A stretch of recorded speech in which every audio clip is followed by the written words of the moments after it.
शोभा नहीं देता है। रीज़न ये है कि किसी के पास जा रहा है तो अपने भोजपुरी समाज का ही है वो, और भोजपुरी समाज के लिए आ रहा है, और भोजपुरी समाज को एक जगह दी जा रही है। मैं करूं या कोई भी आर्टिस्ट करे, उस आर्टिस्ट को हमें धन्यवाद करना चाहिए, ये नहीं कि उसकी निंदा करनी चाहिए कि ये कर रहा है, वो कर रहा है, ऐसा कर रहा है। भाई कम से कम वो कुछ कर तो रहा है, अपने भोजपुरी को एक स्थान तो दिला रहा है। आपने भोजपुरी के लिए क्या किया है? तो आप जब नहीं किए हो तो देखिए, जो आदमी कर्मों से बड़ा होता है ना, उसको शब्दों से छोटा नहीं किया जा सकता। कि मैं क्या हूँ, कैसा हूँ, मेरा बिहेवियर कैसा है लोगों के प्रति। मेरे दिल में किसी के लिए कभी से ऐसा नहीं रहा कि मैं किसी को बर्बाद कर दूं। मैं हमेशा से चाहता हूं कि हर वो कलाकार बड़ा हो जाए। वो कलाकार बड़ा होगा तो हमारी भोजपुरी भाषा बड़ी होगी, हमारी कल्चर बड़े होंगे। बट जिसको जो बोलना है, शब्दों से आप किसी को छोटा नहीं कर सकते। जो हकीकत है वो हकीकत है। आज मैं यहाँ तक हूँ तो लोगों ने जाना है मुझे, लोगों ने पहचाना है मैं क्या था, मैं क्या बना। और मुझे लगता है कि हमारे जीवन के बारे में आज हर वो आदमी जानता है कि मैं कैसा था, कैसा हुआ, आज कैसा हूँ। आगे का मुझे भी पता नहीं, ना आपको पता है कि आगे क्या होगा। बट जो हकीकत है उसको शब्दों से आप कैसे नीचा, और जिसको गाली देने ही आता है उससे आप बेहतर शब्दों का आशा भी नहीं कर सकते कि वो आपके लिए बेहतर शब्द बोलेगा। तो उसके लिए कोई बात नहीं करना चाहिए। आज हम लोग आए हैं घुटुर घुटुर, जो गाना बोका म्यूजिक से रिलीज हुआ है कि चिन्हा चाहे मुँह दिखाई, ले आओ गहना गढ़ाई के। तुम्हारा लाइन गा दिया क्या? खुशी बहुत प्यारी गाती है, लिरिक्स लेके चलती है।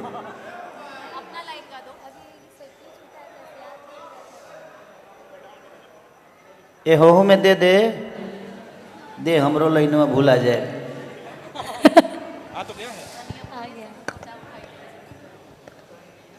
हाँ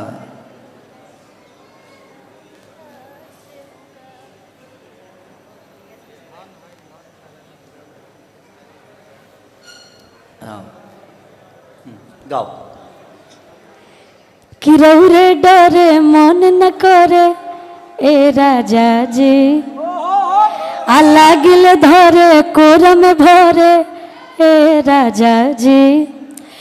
तो लगे सवरिया जी, आधा के कमरिया हमर, अरे देव तू तूर किया कबूतर नियन तोहके पढ़ाई गोरिया घुटुर घुटुर, बनी के मुसवा धनिया चढ़ली जवनिया काटी कुतुर कुतुर।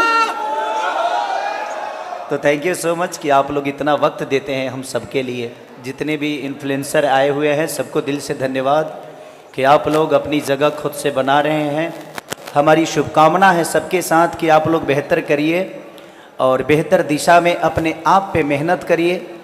और मुझे लगता है कि आप लोग रील बनाते हो, थोड़ा सा डांस पे भी फोकस आप लोग करिए कि आप पे नज़र किसी न किसी के जाए और वो आपको उस लायक समझे और आपको एक जगह मिले। सिर्फ रील बनाने से, 30 सेकंड नाचने से आप 30 घंटे लोगों का मनोरंजन नहीं करा सकते।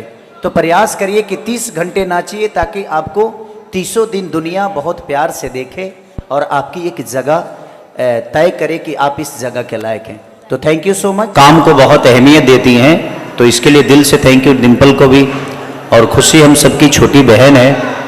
खुशी का तो अलग ही एक लेवल है कि क्या गाती है, क्या समझदारी है इनके अंदर, और बहुत ही प्यारा।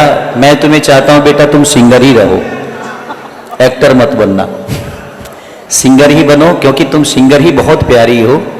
एक्टिंग में बहुत मेहनत है, हम लोगों को दिनों रात मेहनत करना पड़ता है, इतना करना पड़ता है, चाहे बॉडी के लेवल पे हो या अपने फेस को लेके है, क्योंकि हमेशा दिखना है आपको। उसके लिए दिनों रात जगना भी है, काम करना भी है और आपको फ्रेश दिखना भी है, तो उसमें बहुत हाईटेक हो जाता है। अब लगातार मैं बैटल ग्राउंड का शूट कर रहा हूँ, उसके बाद भाग भाग के सब चीज़ें भी कर रहा हूँ, तो उसमें भी बहुत सारी थोड़ी सी परेशानी हो रही है। बट कोई नहीं, हम लोग जो भी करते हैं हमारे अपने खुद के लिए कुछ नहीं होता है। मुझे लगता है कि एज ए कलाकार हमारी अपनी रिस्पॉन्सिबिलिटी सिर्फ हमारी फैमिली है और लोगों का मनोरंजन का जो जिम्मेदारी हम सबको मिली है उसके लिए हम डेली मरते हैं। अपने लिए कभी हम जी ही नहीं पाते, क्योंकि हमेशा से आप सबके मनोरंजन के लिए जीना पड़ता है। आप सबके बेहतर गाने के लिए, बेहतर एक्ट के लिए, बेहतर सिनेमा के लिए हमेशा से हम प्रयास करते हैं कि अगर हम जग रहे हैं तो आपको कुछ बेहतर दे सकें। चाहे एज ए सिंगर खुशी को ले लीजिए, या मुझे, या एज ए आर्टिस्ट डिम्पल जी को, या एज ए राइटर कृष्णा बेदर्दी को, चाहे जितने भी राइटर हैं, चाहे कलाकार हैं, हर वो कलाकार अपने लिए कभी जी ही नहीं पाता। हमारे पास अपनी व्यवस्था बहुत है, बस अपनी व्यवस्था में कभी खा पाते हैं, सो पाते हैं, घूम पाते हैं। हमेशा से एक जर्नी है, एक आगे बढ़ने की।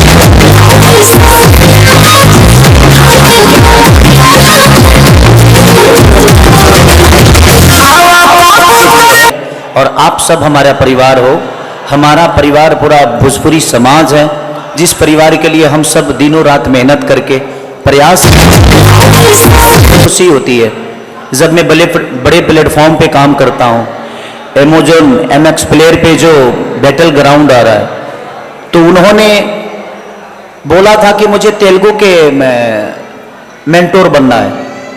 तो मुझे लगा कि नहीं यार, मैं इतने बड़े प्लेटफॉर्म पे जा रहा हूँ और मैं भोजपुरी का आर्टिस्ट हूँ, भोजपुरी का कलाकार हूँ, और मेरी भोजपुरी ही वहाँ नहीं रहेगी तो मैं मेंटोर किस चीज़ का।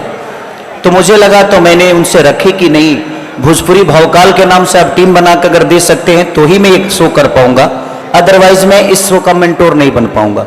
और उन्होंने हमारी मान और सम्मान और हमारी भोजपुरी को एक स्थान दिया। तो मुझे खुशी हुई कि हम अपने ऊर्जा से, अपनी काबिलियत से अपनी बातें कहीं जाके रख सकते हैं। तो अच्छा लगा कि आज भोजपुरी की एक टीम है जो कि इतने बड़े प्लेटफॉर्म पे है, और आप लोग उसको प्यार भी दे रहे हो, वोट भी बहुत कर रहे हो, तो अच्छा लगता है। और जिस दिन अगर भोजपुरी भावकाल जीत गया तो पहला ऐसा शो होगा जो भोजपुरी के नाम से बना और इतने बड़े प्लेटफॉर्म पे, और हम लोग उसको जीत के आएंगे। तो प्रयास आप सबको करना है। जिस तरह हमारे सिनेमा के लिए प्रयास करते हैं, उसी तरह हम चाहते हैं कि आप हर चीज़ को भोजपुरी के नाम से जो चीज़ भी बने, आप उसको अहमियत दीजिए, उसको प्रयास करिए, अपना बना के अपने भाषा के लिए आप लड़िए और अपने भाषा को बेहतर एक दिशा दीजिए। भैया बैटल ग्राउंड का बात की है, मुझको कह रहे हैं कि ये बैटल ग्राउंड जो शो था 2 महीना पहले किसी और के पास गया था, वो मना कर दिया था, तब आपके पास। ये कोई मतलब नहीं है इसका, कौन क्या मना किया है नहीं किया है, इस बात पे बात करने का कोई मतलब नहीं है। ये बातें जिसने मना किया है वो बोलता तो शायद मुझे समझ में आता। बाकी लोगों की बातों की अहमियत हमारे जीवन में नहीं होती है। जिससे मैं लड़ता हूँ, जिससे मुझे लगता है कि ये मेरे लायक है, उसी की बातों की अहमियत है। बाकी चमचों की बातों का मैं अहमियत नहीं देता। बहुत कौन क्या बोलता है नहीं बोलता है, ये कोई विषय है ही नहीं। कौन चीज़ किसके पास कब आई थी, कहाँ से आई थी, ये मुझे भी पता है। और दुनिया में आपको बता दूं, भोजपुरी में सबसे पहले किसी को अगर टच किया जाता है तो खेसारी को ही किया जाता है। उसके बाद मैं ना बोलता हूं तो कहीं जाता है।